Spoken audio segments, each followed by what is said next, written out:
सो है WhatsApp guys. सो आज का एपिसोड कुछ ज़्यादा ही कमाल का होने वाला है एंड ये है पोकेमॉन इन्फिनिटी जर्नी। तो चलिए स्टार्ट करते हैं। तो ये एपिसोड भी वहीं से स्टार्ट होता है जहां से लास्ट एपिसोड हमने एंड करा था। एश गुस्से भरी आवाज से कहता है, डार्क वॉचर ये तुम्हारा आखिरी मौका है, इसके बाद तुम्हें यहाँ से जाना होगा। डार्क वॉचर कहता है, उससे पहले मुझे हरा के दिखाओ। डार्क वॉचर के आगे इसका पोकेमॉन कोस्प्रो होता है जो कि काफी ज्यादा गुस्से में गरज रहा होता है। दूसरी तरफ एश के आगे होता है हाइपरोस पोकेमॉन। हाइपरोस पोकेमॉन के हाथों से ब्लू एनर्जी निकल रही होती है। एश कहता है, हाइपरोस हाइपर गैलेक्टिक चार्ज तैयार करो। तो एकदम हाइपरोस अपनी इस अटैक को तैयार करता है। इसके दोनों हाथों से शाइनिंग एनर्जी बॉल बनती है। पूरा मैदान रोशनी से चमक उठता है। डार्क वॉचर भी पीछे नहीं रहता और कोस्प्रो की पूरी बॉडी भी जगमगा उठती है। डार्क वॉचर कहता है, कोस्प्रो कोस्मो गैलेक्टिक ब्लास्ट का यूज करो। देन ये दोनों पोकेमॉन अपने अपने अटैक कर देते हैं। दोनों पोकेमॉन की ताकत लाजवाब होती है। दोनों पोकेमॉन अपनी पूरी ताकत लगाते हैं। एश जोर से कहता है, हाइपरोस पूरी ताकत से उसे धक्का दो। डार्क वॉचर गरजता है और कहता है, कोस्प्रो हार मत मानना। दोनों पोकेमॉन के अटैक की वजह से यहाँ पर एक काफी ज्यादा खतरनाक एक्सप्लोजन हो जाता है। एक्सप्लोजन के बाद यहाँ पर काफी ज्यादा डिस्ट्रक्शन मची हुई होती है। दोनों पोकेमॉन अनबिलीवेबल डैमेज होते हैं। बट हम देखते हैं कि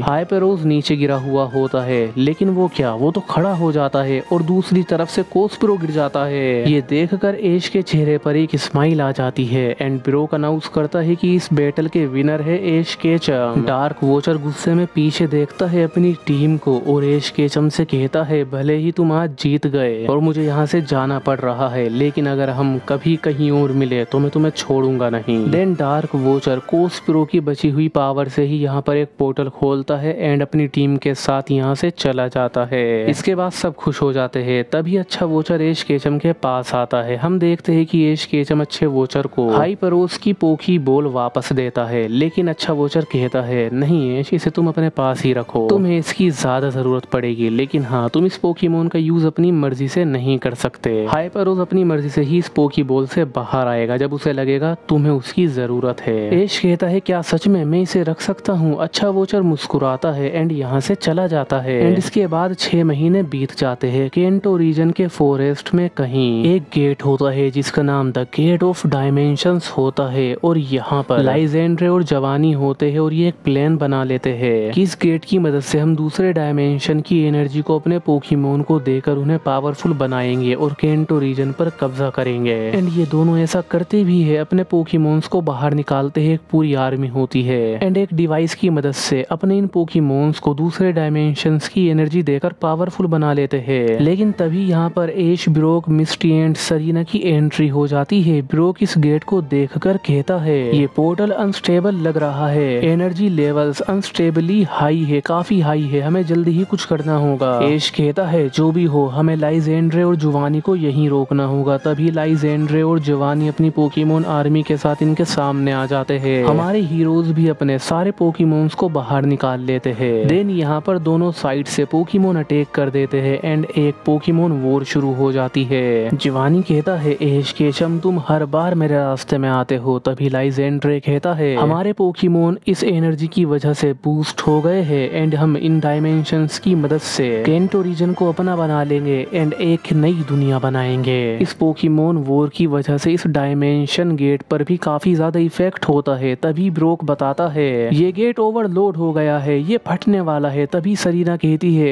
एश अगर ये पोर्टल फटा तो हम सब, एंड इतना कहते ही ये गेट एक्सप्लोड कर जाता है, अपने अंदर यहाँ मौजूद सभी को खींचने लगता है। अंदर खींचे जाने पर एश कहता है, सरीना मेरा हाथ पकड़ो। तो सरीना एश का हाथ पकड़ देती है। लाइजेंडर कहता है, ये गेट हमारे कंट्रोल से निकल चुका है। अगले सीन में हम देखते हैं कि एश और सरीना की आंख खुलती है और ये एक दूसरी ही दुनिया डायमेंशन में होते हैं जहाँ का एटमॉस्फेयर भी काफी अजीब होता है। आसमान चमक रहा होता है गोल्डन एंड ऑरेंज कलर के साथ। एश और सरीना के हर तरफ सिर्फ माउंटेन होते हैं, वो भी रेत के, हर तरफ पहाड़ और रेत होता है। एश केचम कहता है, ये हम कहाँ आ गए? सरीना कहती है, यहाँ कुछ तो अजीब है। तभी इन दोनों को कुछ महसूस होता है जैसे जमीन के अंदर कुछ है। तभी सरीना कहती है, कुछ तो है जमीन के अंदर, वो बाहर आ रहा है। तभी जमीन फट जाती है और अंदर से एक 50 फुट ऊंचा पोकेमॉन बाहर निकलता है जिसका नाम सर टेरा पोकेमॉन होता है एंड ये पोकेमोन इसी डायमेंशन से बिलोंग करता है। ये अर्थ पर नहीं पाया जाता। एश केचम एंड सरीना इसको देख के शॉक हो जाते हैं। ऑब्वियस सी बात है, इन दोनों को इस पोकेमोन के बारे में कुछ नहीं पता। ये पोकेमोन अपने स्टोन एज अटैक से इन पर अटैक कर देता है। ये बड़ी मुश्किल से खुद को बचा पाते हैं एंड सरटेरा अपना सैंडस्टॉर्म अटैक पूरी वैली में फैला देता है। एश कहता है ये पोकेमोन है इतना बड़ा। एश अपनी पोकेबॉल का यूज करता है, उसमें से लुकारियो बाहर आ जाता है, लेकिन तभी सरटेरा अपने एनसेंट क्विक सेंट का यूज करता है। लुकारियो जमीन के अंदर धंसने लगता है। एश कहता है लुकारियो हमें इसे यहीं पर रोकना होगा। लुकारियो स्टैंस ले लेता है बैटल करने के लिए। लुकारियो खड़ा होता है, जमीन टूट चुकी है, हवा में रेत ही रेत फैल चुका है, टेंशन का माहौल है।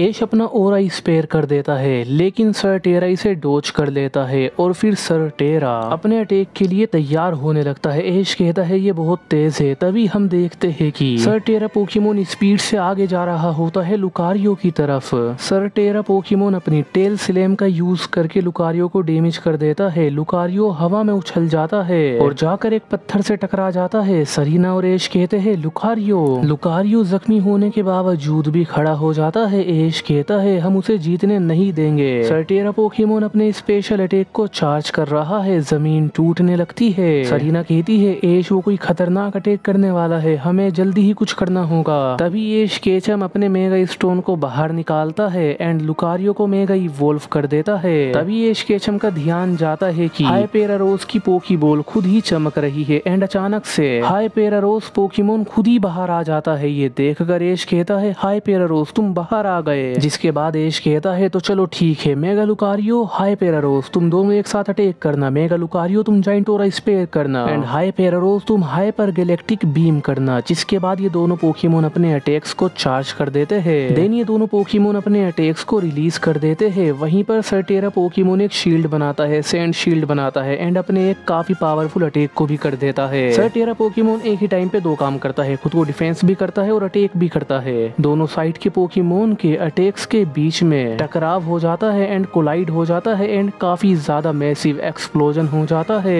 इस एक्सप्लोजन की वजह से यहाँ पर काफी ज्यादा डिस्ट्रक्शन मचती है, लेकिन एक्सप्लोजन के बाद हम देखते हैं कि सरटेरा पोकेमोन वापस जमीन के अंदर चला जाता है एंड फिर हाइपेरारोस पोकेमोन भी बिना कुछ एक्शन करे या कुछ भी इशारा करे बस अपनी पोकेबॉल में वापस चला जाता है एंड वो पोकेबॉल भी लोग हो जाती है। देन अगले सीन में हम ये देखते हैं कि अब एश एंड सरीना रिलैक्स हो जाते हैं एंड एश कहता है अब जान में जान आई। सरीना मुस्कुराते हुए कहती है तुमने बिल्कुल ठीक कहा। अब सरीना कहती है एश मुझे लगता है हमें इस जगह को एक्सप्लोर भी करना चाहिए। तो एश कहता है तो तुमने बिल्कुल ठीक कहा सरीना, मुझे जानना है कि ब्रोक और मिस्टी कहाँ है, हमें उन तक भी पहुँचना होगा। सरीना कहती है क्या पता वो यहाँ ना हो बल्कि किसी दूसरे ही डायमेंशन में हो। तो ये सुनकर एश थोड़ा सा घबराता है एंड कहता है चलो थोड़ा आगे चलते हैं तभी हमें कुछ पता लग पाएगा। देन एश एंड सरीना इस जगह को एक्सप्लोर करने लगते हैं। दूर दूर तक कुछ भी नहीं होता, सिर्फ चट्टानें ही होती है। लेकिन तभी इनके आगे ठीक आगे एक तालाब होता है, वहाँ पर कुछ पेड़ होते हैं, हरियाई होती है और वहाँ पर एक शानदार पोकेमोन होता है। इस पोकेमोन को देखकर एश एंड सरीना काफी ज्यादा खुश होते हैं। ये पोकेमोन पेड़ से तोड़ कर केले खा रहा होता है।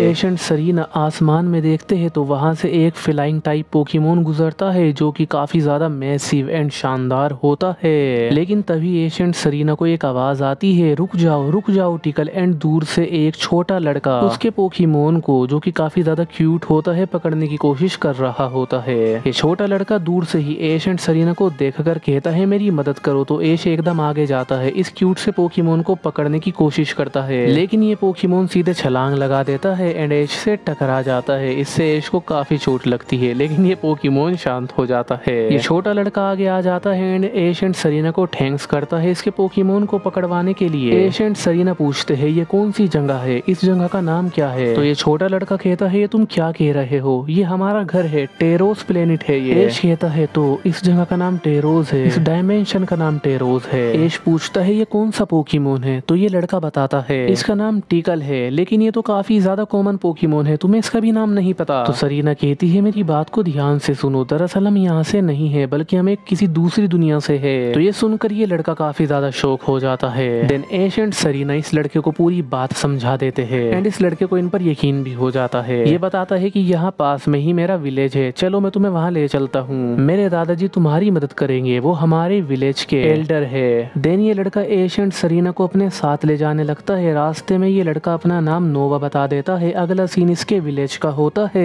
ये विलेज काफी ज्यादा पीसफुल एंड शांत होता है एंड दिखने में भी काफी ज्यादा ब्यूटीफुल होता है। नोवा ऐश एंड सरीना को अपने ग्रैंड फादर से मिलवा देता है। ऐश एंड सरीना ग्रैंड एल्डर को अपनी पूरी कहानी बता देते हैं एंड बताते हैं कि मैं अर्थ से आया हूँ। जिस पर ये एल्डर कहते हैं तो तुम अर्थ से आए हो, हमारे पूर्वजों ने पहले ही हमें बता रखा है कि इस ब्रह्मांड में बहुत से डायमेंशन से बहुत सी दुनियाएं हैं, लेकिन उनमें से अर्थ एक ऐसी लोती जगह है जहाँ पर इंसान ही इंसान का दुश्मन है। वहाँ पर सब एक दूसरे से नफरत करते हैं एंड सब एक दूसरे की तरक्की से जलते हैं। हमारे पूर्वजों ने हमें ये भी बताया था कि वहाँ पर कभी मत जाना और वहाँ के लोगों का यकीन मत करना। ऐश कहता है ऐसा नहीं है, वहाँ के लोग भी काफी अच्छे हैं और मिलनसार भी है। देखिए अच्छे और बुरे लोग तो हर जगह होते हैं, इसका ये मतलब नहीं कि वो जगह ही बेकार है। प्लीज मेरी मदद कीजिए, मेरे दोस्त किसी दूसरे डायमेंशन में है, मुझे उन्हें ढूंढना है। इस पर ये ग्रैंड एल्डर कहते हैं क्योंकि तुमने मेरे पोते की मदद करी तो चलो मैं भी तुम्हारी मदद करूंगा तुम्हारे दोस्तों को ढूंढने में। फिलहाल तो मुझे कुछ नहीं पता, लेकिन पता लगाने की कोशिश करता हूँ। इतने तुम यहाँ पर रह सकते हो। ऐश एंड सरीना इनका शुक्रिया करते हैं एंड एक रात यहीं पर गुजार देते हैं। अगली सुबह पूरे विलेज के अंदर काफी ज्यादा खुशी का माहौल होता है। ये सब लोग जश्न मना रहे होते हैं। ऐसे जश्न को देखकर ऐश नोवा से पूछता है आखिर क्या हो रहा है। नोवा बताता है यहाँ पर एक पोकेमोन मुकाबला होने जा रहा है जो कि हर साल होता है और जो भी उस मुकाबले में जीतता है उसे ग्रीन फॉरेस्ट वैली के माउंटेन पर बनी एंसेंट फ्लेयर को जलाने का मौका मिलता है। एंड माना जाता है जो भी उस फ्लेयर को जलाता है तो वहाँ पर एक मिस्टीरियस पोकेमोन अपीयर हो जाता है एंड उस फ्लेयर को जलाने वाले ट्रेनर की बात सुनता है वो मिस्टीरियस पोकेमोन एंड उसे बहुत से राज बताता है। अगर वो ट्रेनर भी कुछ उससे पूछना चाहे तो वो पूछ सकता है क्योंकि उस पोकेमोन को हर एक राज पता है।